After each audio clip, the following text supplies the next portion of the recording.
bandeko balandi ya e-news et télévision et puis boyei malamu na numéro ya sika na titre ya émission o tolobelaka na o etali ba révolutionnaire kaka ndenge na la kaka bino na ebandeli na kati ya émission oyo tokobandaka koyambaka à tout moment ba révolutionnaire bato baza contre eloko moko so songolon pakala. Ça peut être dans la politique, dans la musique, dans la eloko nyonso mutu nyonso aza révolutionnaire tokoyambaka na émission otoye ba beat ya révolution na eza nini et puis ezali azosala na lolenga malamu to na lolenge moko ya mabe nde bato tokobandaka koyambaka na kati ya émission oyo les révolutionnaires lelo na yambi moko ya ba révolutionnaire na kombo ya Junior Mboma elongo na ye toko découvrir beat ya révolution na ye beat ya révolution na bango et puis toko solola na o etali ba actualité oyo ezali au top na pesimbo te na bandeko balandi nyonso ya e-news télévision de partout là où vous êtes chez vous Sali en particulier l'homme simple José Yungu na pesio bambo tebele na maman Rose la patrona notre sponsor numéro 1 sans oublier maman Karine Louta depuis Australie et puis Josepha mon ami d'enfance na pesio mbo tebele na pesibe mbote na le caméraman oya na sima caméra Richard RMP pour na ko proposer ba image ya kitoko ndeti boza kolanda sans plus tarder ce qui régit aza monoko moko na ngai na kolingaka fungola déjà bililibo découvrir invité na ngai ya mukolo moi lelo mbote mwana mboka Junior Mboma mbote ndeko plati ezambano ya liboso te olegaki déjà un mot à dire pour nos fidèles téléspectateurs qui nous suivent de partout là où ils sont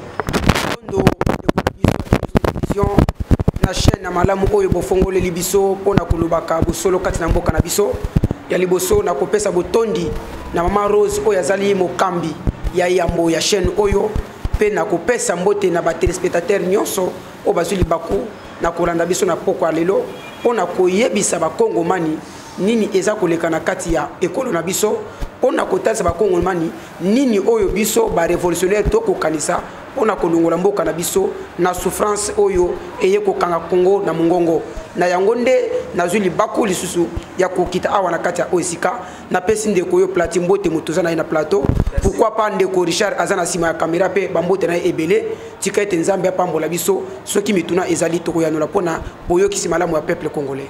Merci beaucoup mwana mboka Junior Mboma pona ba intervention na yo na bandi ki tension na este ikiti mwana mboka tozala ba congolais pona kozamba bolingwa mboka na biso soki mutu azali mwana ya ndako abotami na ndako wana akozana susi ya ndako na bango ebeba te soki omoni mwana oyo aza na kati ya libota alingi libota na ekufa c'est-à-dire abotama quelque part soki lelo bandeko na biso bakoloba ke kimi ekoti na est du pays na kobenga bango ba Kongomani te c'est-à-dire na kobenga bango baza ba rebelle pona nini parce que makambu ndenge toza awa jusque là na est ya république kimia ezali ata mokete. Il y a des localités qui ont été récupérées depuis le mois passé. Jusque-là, ils ont récupéré dans FRDC. FRDC na biso baza kozwa recommandation et ko uta awa na kati ya mboka. Baza ko bunda na intimidation, ba ko bunda na ko keba. Ceux qui ba déborder au-delà ya force na bango, c'est-à-dire ba ozala juger na mutu oyo aza ko kamba bango. Mais oui, comment expliquer? Mais oyokaki bandeko na biso ba FRDC nde balobaki na biso boni balobaki na biso boyeke baza kobunda ordre eza ko uta na Kinshasa, c'est-à-dire quoi baza na force na capacité ya ko affronter ba AM23 mais tango ba ko remarquer que ba komi peni ya ko affronter bango message to appel uti na Kinshasa na ba cause na bino soi-disant balobi botelema wana tango ba ko se limiter M23 à comprendre que non ba pekisi bango déjà après M23 zumakasi raison pour laquelle ba botola ki ba localité pe ba village na biso et comme ki na maboko ya ba AM23 comment vous pouvez dire expliquer bato akoloba ke FRDC na biso makasi mais bako boto la biso bamboka c'est-à-dire FRDC aza kozwa mibeko eza ko uta parti ya Kinshasa o eza ko kebisa bango ba beta masas na limite lingi to meka koyeba banani wana parce que toyebi ke FRDC bit na bango na kata est wana ezali po ba benga na monguna mais comment expliquer ndengo ruti koloba tango bazo koma prêt ya ko chasser monguna ordre e uta awa na capitale ezo uta pa banani. Mwana mboka j'espère Hollanda ki na Angola na rencontre ya monsieur Tshisekedi na monsieur Kagame mais Kagame alobaki oyoki yango. Qu'est-ce que Kagame a dit? Makambo o eza kosama na est du pays ezali théâtre ya bango moko ba congolais. Alors ceux qui sont congolais nanya ko pesa ordre na ba FRDC batika ko beta masasi. Ce sont les Congolais. Ce sont les Congolais. Ba oyo bazana posa ya mboka na biso ke liboso te ndenge na uti ko biso ne bandelike. Mwana oya botami na kati ya ndako wana akolinga ndako na ebeba te. Akolinga te ndako na bango benemi babotola. Mais ceux qui moni mwana za ko beta to makambo za ko sama na ndako na bango mususu libanda ko makambo mususu, c'est-à-dire mwana wana lingi ndako na bango te. Yango na yebiso ke makambo oyo eza ko continuer, c'est parce que ba Congolais. Par exemple, Tolanda comme Kolomoko en Assemblée nationale. Qu'est-ce que M. Mbosso nous avait dit? M. Mbosso lobaka na biso ezali na ba député mi balé oyo bali ba fournisseur ya ba armes na est o ba ko fournir ba M23 ba twana baza ba député baza anambo baza kaka na kati ya parlement tilelo baza otango boyebi bango bosali na bango nini. C'est pas moi qui a dit ça parce que na zape na capacité wana ya ko brutaliser mbala moko te yango na lobi boye M. Mbosso oya komi lelo manager ya M. Chilombo alobaka na biso batu oyo baza ko fournir M23 na est ya République na biso bazali awa na kati ya parlement jusque là batikala ko benga Mbosso te po ayebisa biso atangela biso bakomba ba député wana sauf to mona kango kana ba réseaux sociaux ndenge tambola ki ndenge leka ki yonanga to yebi yango malamu stilelo batu wana baza na kati ya parlement alors yo ko yebisa ke non batu wana kaka baza ko lobake non et nani est du pays na biso ba récupérer yango soki est du pays na biso ba récupérer yango ba M23 mito baza wap et puis qu'est-ce qui manque ba FRDC wana bazongisa bango ndeko nanga eza lokuta toza na posa mboka na biso toza na bolingo mboka na biso Congo na est du pays ndeko nanga yi. Depuis qu'on a établi l'état de siège, vous savez combien de Congolais au Bakoufi? Nous avons plus de 5 millions et quelques de personnes au Yobaza Congolais Bakoufi. Nanga Mounabino ba révolutionnaire par rapport à l'état de siège Bokolobani. Nanga Mounabiso ba révolutionnaire par rapport à l'état de siège, état de siège à Liboso na Kolobana yo que non, état de siège wana ezali na Congo balola. Mais normalement, Chilombo a posé que loko wana na kombo état de piège. Moi, je vous dis, état de piège. État de piège. Pas piéger ba banane. Armée tout peuple congolais mobile. Mais pas piéger ba Congomani. Pas piéger ba Congomani pour que Kagame oya pesa ke bokonzi a récupérer sikawana na wuti kolanda ba intervenant moko lelo na canal Kin. Qu'est-ce qu'ils ont dit? Mwana mboka donc ils a passé. Ils ont dit pas si comment na makamba boye. Mais c'est Longo a signé déjà depuis mois de novembre 2019. Faut à livrer 360 km² et que de Rwanda.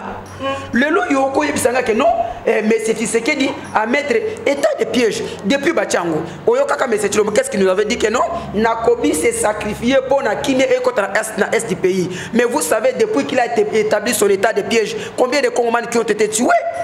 Nous avons plus de 5 millions et quelques personnes congolais au bazaba innocent, ba yibate, ba bomate, ba finga mutute, mais le bazana sama belé. Misusu bakata bango bakingo, misusu donc basala bango makambo soni, oyo biso ba Congo mani tokoki ko supporter ngote. Secret wana oyo outi kolobake mokonza mboka asigna ba accord na yeke APS a étendu monene wana outi koloba na Rwanda. Source d'information nezap. Qu'est-ce qui vous confirme cela? Mwana mboka balobaka tonga soki ekoi na moi boko tchasu lumière po boloka yango te. OK? Makambu nyoso ndenge za koleka na Congo, biso toza koyeba yango. Et puis na Congo na koyebisa que non mutu oyo akozala na bolingo ya congolais ezali mutu ba Congomani ba voter. Vous comprenez? Ce que moni mutu aza bolingo ba Congomani te, mutu wana azui pe pouvoir na voix ya peuple te mutu wana akozala sans foutis na ngabo ba Congomani. Le président a été élu par le peuple. Nana za keli na peuple. Le peuple ne ba voter qui? Est-ce que Olanda kate même bango moko bango na bango nanu ndenge ba koma koloba? To kolanda peuple to kolanda publication. Lelo monsieur Chilombo ye moko a comprendre pe andima ngo politiquement que non, le pouvoir on na zanango, ce sont des pouvoirs que j'ai volés. Andime la ngwa. Hein? Wap bisikande. Tango yokangai.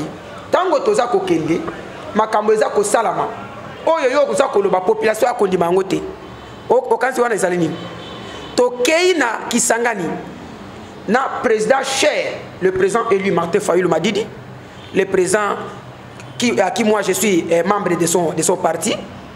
Mon cher ami, je te dis que Tokei kokutana ba réalité moko somo. na Kisangani ndeti tomoni tango président ake na cimetière pour akende ko kitsa fololo na ye na bitumba ya 6 jours à Kisangani.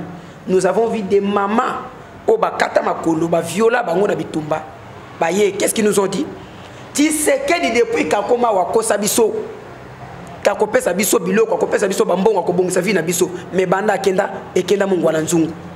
Mais tondimi que non ya solo nzambe na biso ayoka mabonde di na biso atindi biso président réellement élu de la République démocratique du Congo. Ba réellement qui est réellement wap. Nakata Kisangani nous avons des images mon frère. Ah bisika bokindaki. Nakata Kisangani bisika tokindaki.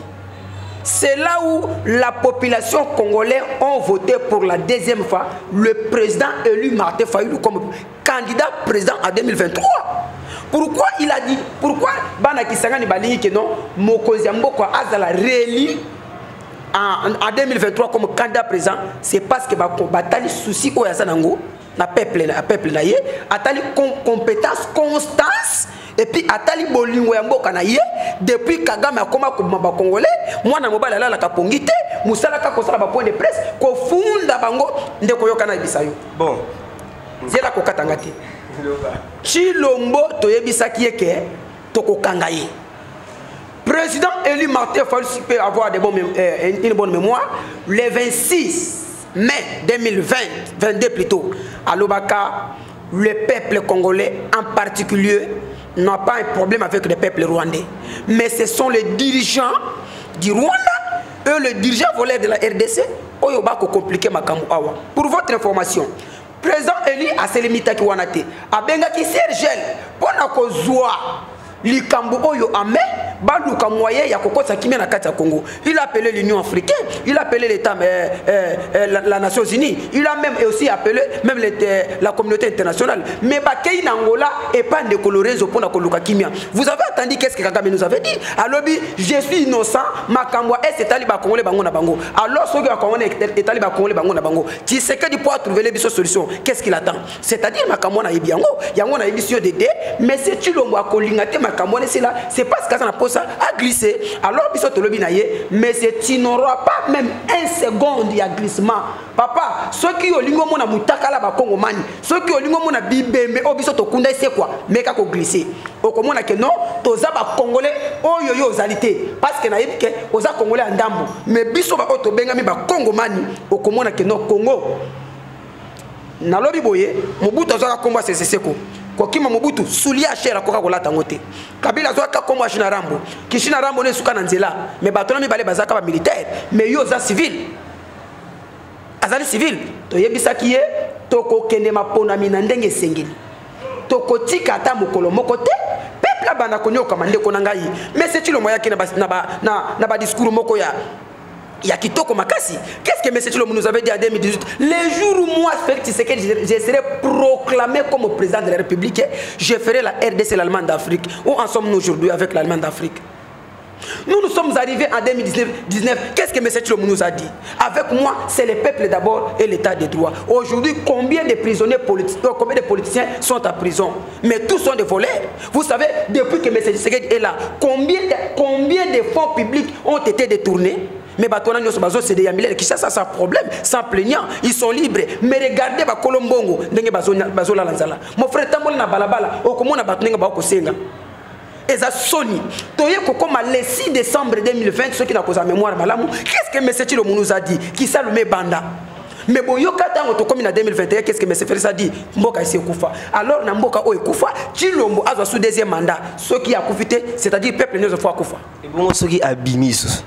Na yebisio boye soki Tshilombo yibi élection na mboka oyo loba ke ba Congo mani basili soki peuple a voté peuple ni nango ko voter ye parce que outi koloba elomo gaza congolais ya ndambu to yebi ke aza congolais ya papa na mama ya ndambu so pona nini peut-être que peuple a koki ko pese deuxième chance c'est bon soka bimisusu na yebisio boye peuple oyo aye nani mutazo bengana nani abamba Félix Mabanga.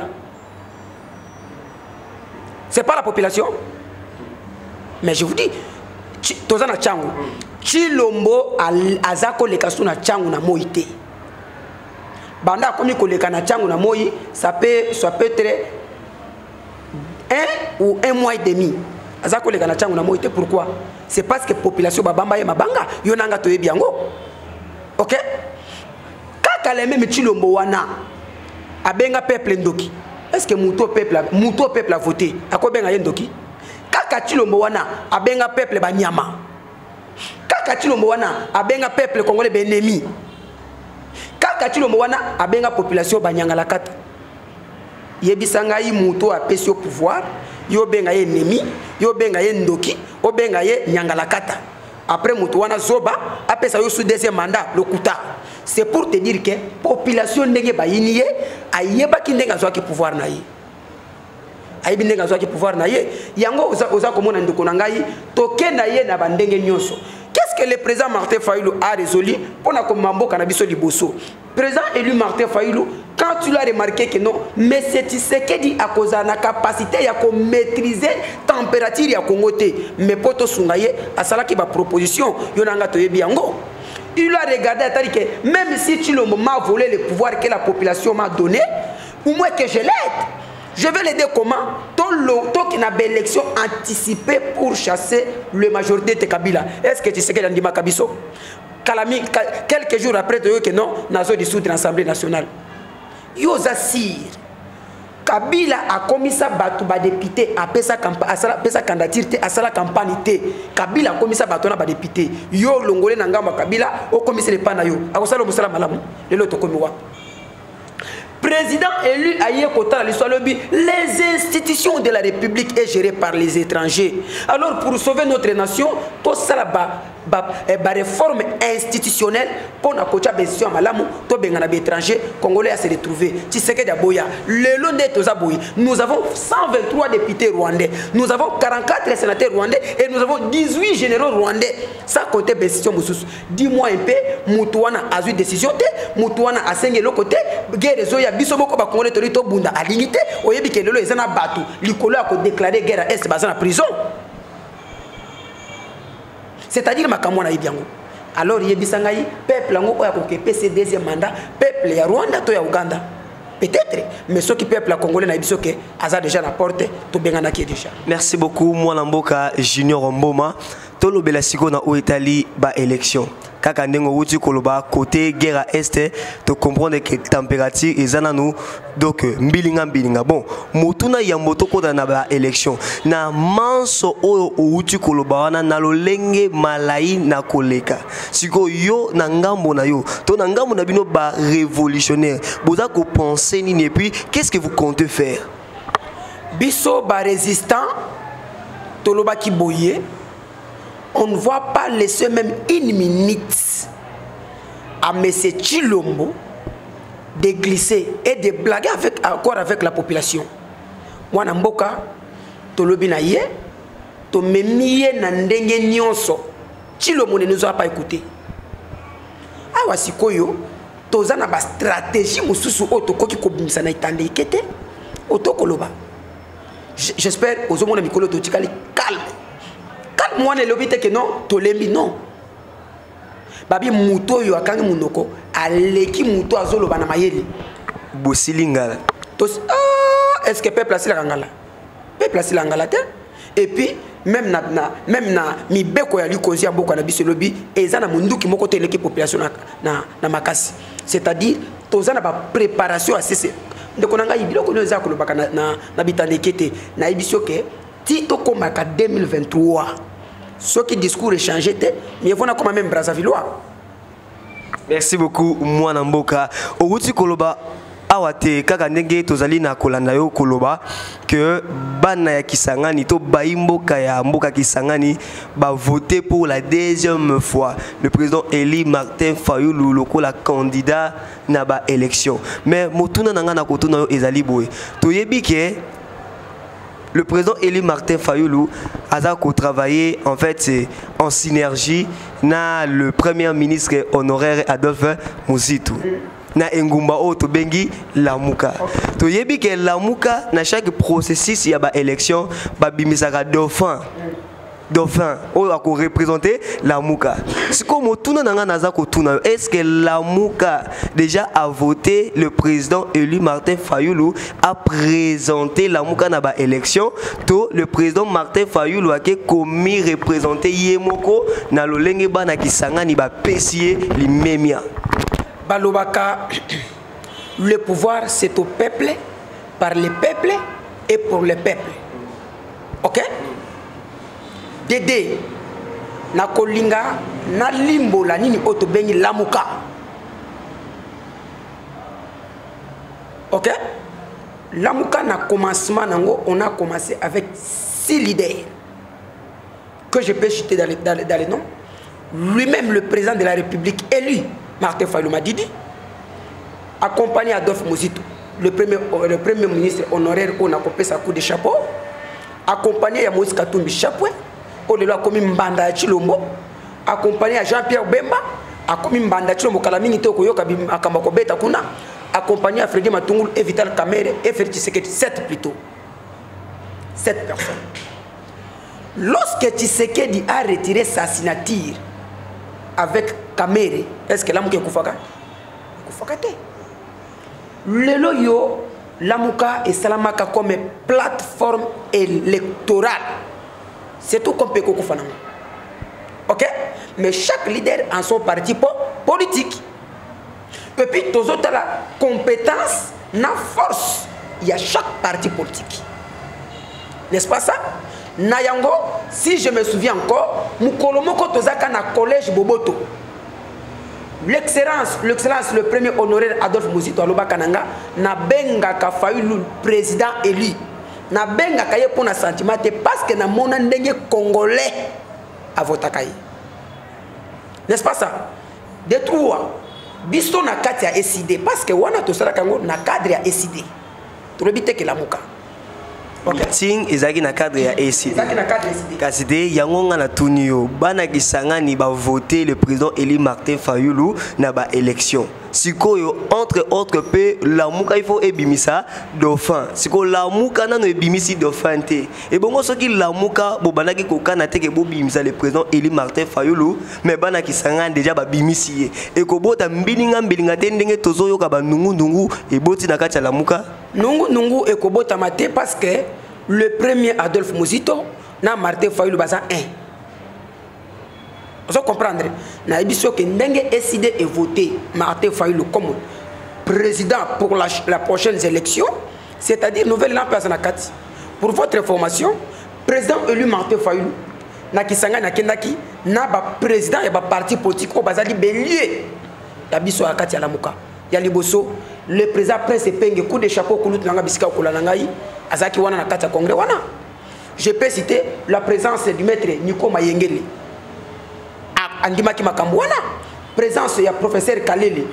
Aboko na bino bakulutu nanga bisika boko landa. Andimaki makambo wana. C'est-à-dire tango bato wana nyoso ba kondima nouvelle élan pe azana kati yango turubaki to pesa chance. Nouvel élan ezalaki représenté par nani na congrès wana. Nouvel élan ezaki représenté par exécutif provincial na bango ya Kisangani. Ya awa kindaki de me yakuna nde bokutaki. Mais yakuna salaki oui c'est ça. Yango tolobi boye ezali kambo ya temps. Avant-hier, nos ancêtres bakoko na biso bazala kina Emery Patrice Lumumba. Lobby baboti na biso baye kotambola na Etienne Tshisekedi wa Mulumba. Aujourd'hui c'est le président du Martin Fayulu. OK? Le col est comité na ye to pesa chance à soutenir ba Congomani, à luka solution à Congo pour na kolongola ndeko na ngai. Eza na politicien mon côté na Congo.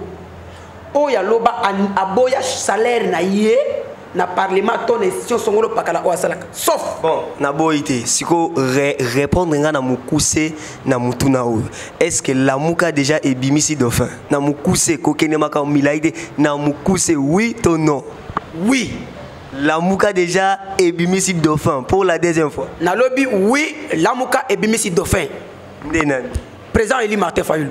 bandeko balandi ya News et Télévision boza kolanda tozo kende déjà na suka mais na kolinga na seki mwa muke mwana mboka junior mboma bozo yo kaye ndenga za koloba donc alobaka bien na linga ke mingi ndenga alobaka aza koloba vraiment kitoko mingi koleka tozo kende na suka ya émission na biso kalate toza kochiter mais na kolinga toleka nano na rubrique na biso toyoka rappeler la voix du peuple c'est la voix de Dieu et bon tozo nga juste après pour te conclure. Mbote papa journaliste. Comment on a nipe to ça wapi? Raphaël Mbouilou toza na quartier de Massina.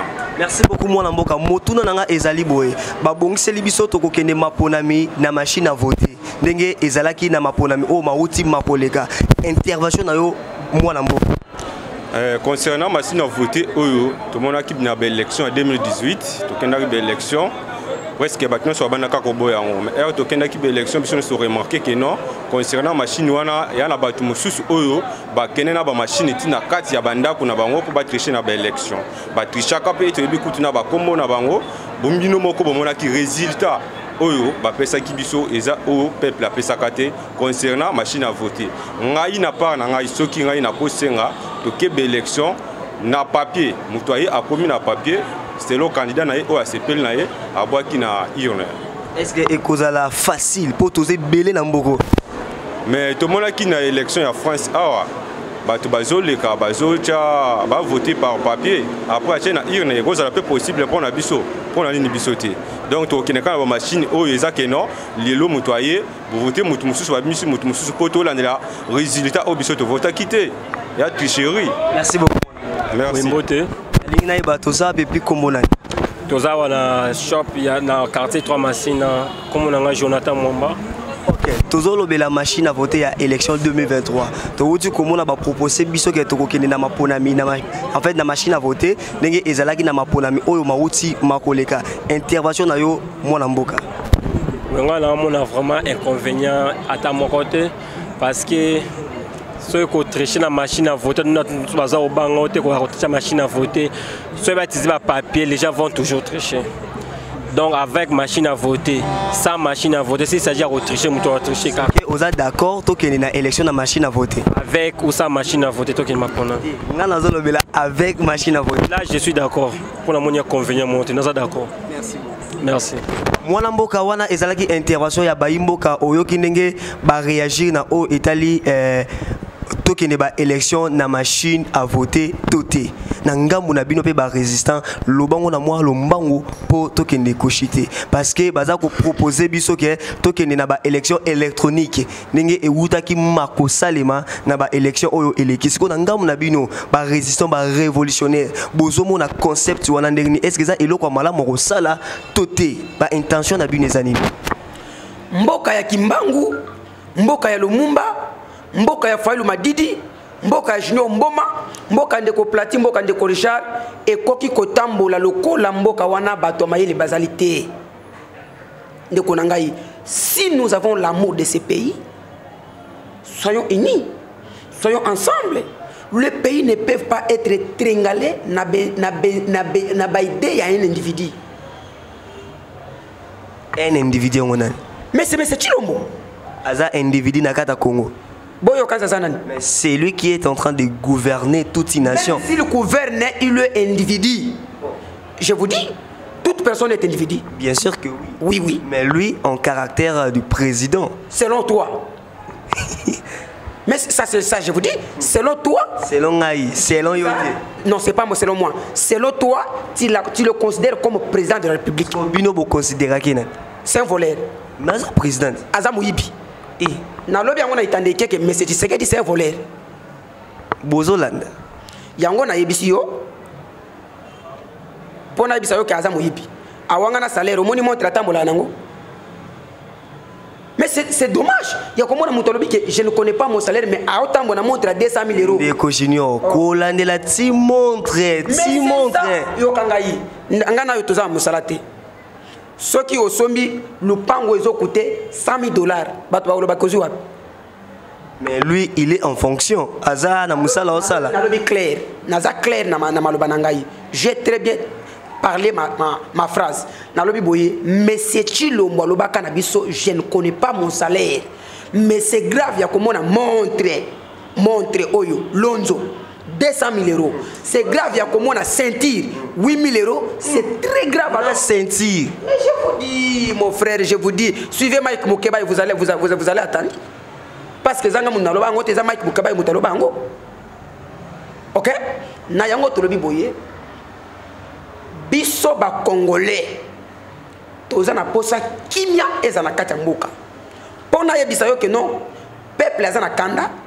Élection en 2006, il y a 2011, il y a 2018, et cause la très, je ne dis pas que, et cause très différent de l'élection en 2023.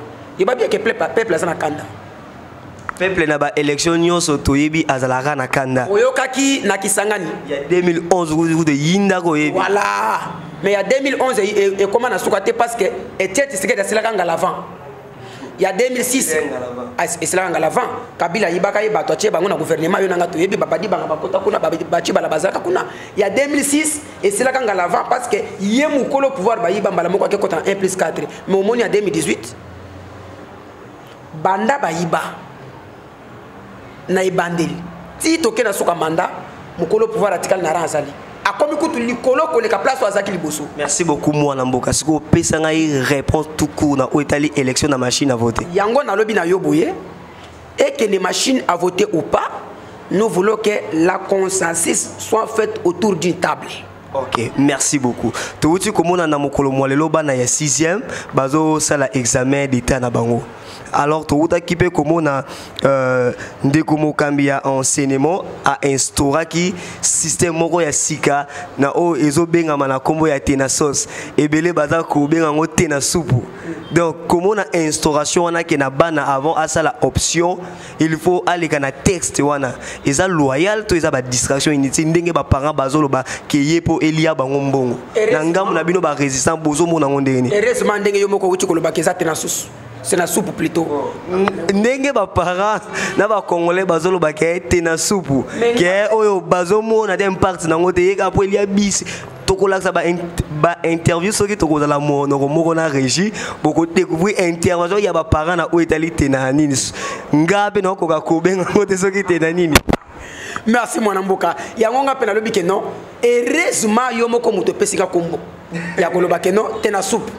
Alors na yango naza kosenga na bandeko na biso na temps biso totangaka lelo to komi ko défendre nation toleka na be prévoir na mbokani. Mais la modernisation marche. Ndeko na ngai bien que la modernisation marche mais toute la conjoncture ya mboka. La population est en train de souffrir mais c'est les journalistes. Calculer na année moko les parents ont dépensé combien pour na ba frais scolaires. Papa moko a cause na bana 3 4 5 yo oya ko ministère c'est une manière ya kolia population mbongo ya liboso amoni que non 16 millions de dollars a uti ko yiba wana ba réveiller ba bengisi e pa ya nana bino oyo bozo kosa ka sa musala malamu nani alingeti so alingeti ba l'homme du moment wana ko ba simba kate nani l'homme du moment. Ndeko nanga tika koloba boye ko oyo zo boye non s'il te plaît tika koloba boye na ngana tuna boye soki il est un homme du moment okotinga sur un message mususu ngonga deje silo yebi yango na soki ne pour acheter soki toni nani alingeti aza l'homme du moment batu nyonso oya sita combien baza na prison